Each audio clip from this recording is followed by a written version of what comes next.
है गुरुजी संगत जी। जो संगत सत्संग सुन रही है, कृपा करके इस सत्संग को अंत तक जरूर सुने। बहुत से सवालों के जवाब मिलेंगे आपको इस सत्संग से। चलिए सत्संग को शुरू करते हैं। तो भाई हरबंस सिंह कीर्तन कर रहे थे, जिनका आप अक्सर व्याख्या वाले शब्द सुनते हो उनके। तो मेरे मन में ये आया कि गुरुजी थे नहीं अभी, मतलब पंडाल में। मैं कहा अभी गुरुजी आएंगे और सारी संगत उठ के गुरुजी को मत्था टेकना शुरू कर देगी, और गुरु ग्रंथ साहब वो जो हाई पेडेस्टल पे बैठे हुए हैं, उधर किसी का ध्यान नहीं होगा, सब उधर चल जाएंगे। ऐसे मेरे मन में कुछ ख्याल आया। मेरे मन, आई डोंट रिमेम्बर क्या आया, 20 साल पुरानी बात है, तो मेरे को इतना याद है, जब भी मेरे मन में ये ख्याल आया, फौरन कीर्तन रोक के अनाउंसमेंट की गई कि अब गुरुजी पंडाल में आ रहे हैं और उनका हुक्म है कि गुरु ग्रंथ साहब की हजूरी में कोई भी गुरुजी को मत्था नहीं टेकेगा, क्योंकि गुरु ग्रंथ साहब जब मौजूद होते हैं वो सुप्रीम होते हैं। एक मेरे मन का सवाल का जवाब मिल गया, अच्छा लगा मेरे को। विचार की धारा कोई ऐसी बड़ी बात नहीं थी। गुरुजी आए, ऐसे मैं बैठा था, इधर आके बैठ गए और आके मेरे को बड़े ही मिस्चीवियस तरीके से स्माइल दी, बताने के लिए कि तेरे सवाल का जवाब मिल गया। मैं कहा हाँ जी। एनीवे, करते कराते उस समय को 8-10 हजार की संगत थी। गुरुजी प्रसाद खुद हाथ से देते थे, और गुरुजी के कोमल हाथ अगर फोटो में देखो तो ऐसे किसी को देते थे, और वो 2 हाथों में भी नहीं पकड़ पाता था, दोनों हाथ पूरे भर जाते थे, और आपको ऐसे ऐसे खाना पड़ता था क्योंकि शिफ्ट तो कर ही नहीं सकते थे। अब लाइन बड़ी लंबी, मेरा कोई विश्वास नहीं था, मेरे को था वापस चंडीगढ़ जाऊं, तो बहुत लंबी लाइन में मैंने को, मतलब कुदरती बात है, जब इतनी लंबा लाइन थी, ये एक अनाउंसमेंट हुई कि दिल्ली वाले बाद में लेंगे लंगर, पहले पंजाब वाले ले लें। तो मैं 50-60 लोग के बीच में जाके थोड़ा जा छुप के, मैं क्या, ना मैं पंजाब का ना दिल्ली का, चंडीगढ़ तो यूनियन टेरिटरी है, मैं निकल जाता हूँ। तो मैं प्रसाद लेने के लिए स्मार्टली भी, चलो चले घर चले, मैं ऐसे 50-60 किलो, किसी को बोल दो जरा, मेरे को जल्दी, कुछ ना तो करता नहीं, लाइन में आ गया। ऐसे ऐसे गुरुजी प्रसाद दिए जा रहे हैं, और जब मेरी टर्न आई, कहते आओ नारंग अंकल आ गए लाइन तोड़ के।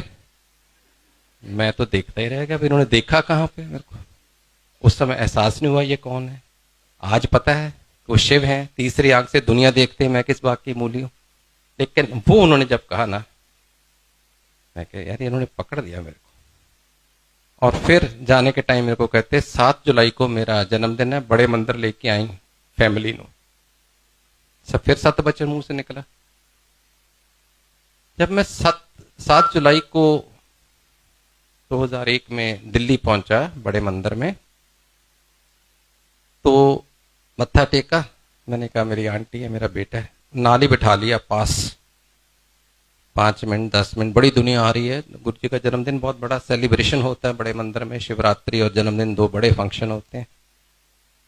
और उसमें वहां पे अरुण शौरी अंकल बैठे हुए थे। If you have heard of Arun Shourie, he was minister पहली वाजपेयी गवर्नमेंट में भी, और वैसे इंडियन एक्सप्रेस के एडिटर भी रहे हैं, बहुत फेमस जर्नलिस्ट हैं। 10 मिनट हुए होंगे तो कहते अरुण शौरी को, शौरी अंकल नारंग को सत्संग सुनाओ। उसने अपना सत्संग शुरू किया कि उसकी बीवी को पार्किंसन थी, 8 साल से बेड रिडन थी, उठ नहीं पा रही थी, बड़े इलाज किए, बड़े गुरुओं के पास गए, कुछ नहीं बना। एक दिन इस गुरुजी के पास कोई ले आया, तो जाने के टाइम गुरुजी ने कहा ये प्रसाद अपनी बीवी को दे देना। वो था समोसा प्रसाद। अब ये आदमी सोचे, मैंने गुरुजी को बोला है बेड रिडन है, ये भी बोला उठ नहीं सकती, तो गुरुजी को क्या सूझी, प्रसाद भी देना था तो फ्राइड ही देना था, मतलब वो तो खाती नहीं, टच नहीं करती। एनीवे, घर जाके अपनी बीवी को बोलता है, अरुण शौरी अंकल, अनीता, ये आज मैं एक और गुरु के पास गया था, रोज ही जाता होगा बेचारा, वाइफ बीमार है तो परेशानी है, आज मैं एक और गुरु के पास गया तो उन्होंने ये आपके लिए प्रसाद दिया है, मैं आपकी साइड टेबल पे रख रहा हूं, अगर दिल करे तो खाना, नहीं करेगा तो सुबह मेड को दे देना। कहते मैं तो कह के अपने कमरे में चला गया, क्योंकि मेरे को काम करना होता था जर्नलिज्म का। सुबह मैं 6-6:30 बजे बतौर आदतन चाय पीने आता था, बीवी के पास आया तो बीवी बेड पे नहीं। तो मैं बड़ा परेशान, मैंने आवाज़ दी अनीता अनीता, और सॉरी मैंने आवाज़ दी उस नर्स को जो ड्यूटी पे होती है, वो भी नहीं बोली, या तो ऑफ ड्यूटी होगी या कहीं इधर उधर होगी। फिर मैंने देखा समोसा भी नहीं है, मैं क्या तो खा गई लगती है।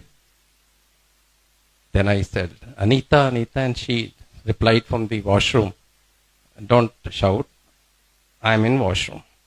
समझ नहीं लगी किसके साथ गई, क्योंकि जिसका नर्स की जिसकी ड्यूटी थी वो तो बोल नहीं रही थी। उतनी देर में वॉशरूम का दरवाजा खुला और सोटी के साथ आंटी आ गए। तो बड़ा परेशान हुआ, आप तो 8 साल से नहीं उठ रहे थे, क्या हुआ?